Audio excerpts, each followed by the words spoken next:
বাচ্চাদের নাম আমাদের বড়দের কাজ। আসলে বাচ্চাদের নাম করে আমরা মজার মজার খাবার রান্না করে আমরা খাই।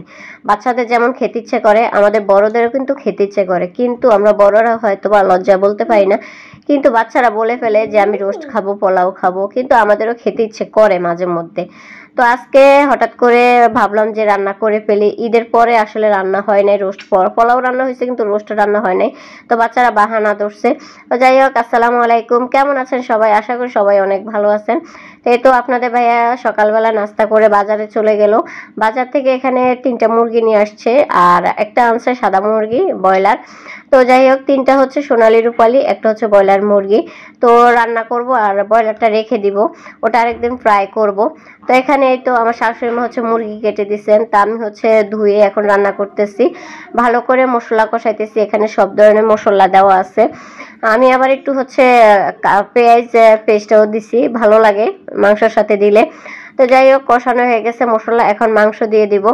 মাংসগুলো আসলে আমি এখান দিয়ে রান্না করতেছি, তো অনেক কাজ। তো আমার শাশুড়ি মা কেটে দিচ্ছে, বলতেছে আমি কেটে দিই, তুমি রান্না করে ফেলো, এমনিতে দেরি হয়ে গেছে, মুরগি নিয়ে আসে আর রান্না করা অনেক লেট হয়ে গেছে। তো যাই হোক, এখানে তো মুরগির রান্না বসাই দিছি।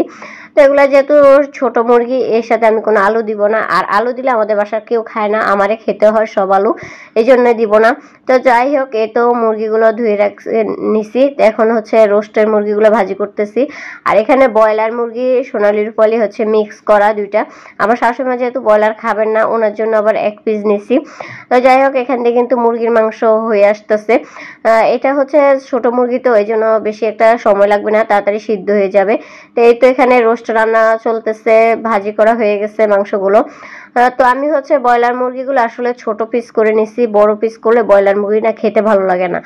তো যাই হোক, এখানে কিন্তু আমি প্যাকেট মশলা দিছি রোস্টের, আর সব মশলা ভালো করে কষাই নিতেছি। রোস্ট রান্না করতে গেলে মশলাও খুব ভালো করে কষাতে হবে। মশলা যত বেশি আপনারা কষাবেন তাহলে খেতে অনেক বেশি মজা লাগবে রোস্ট।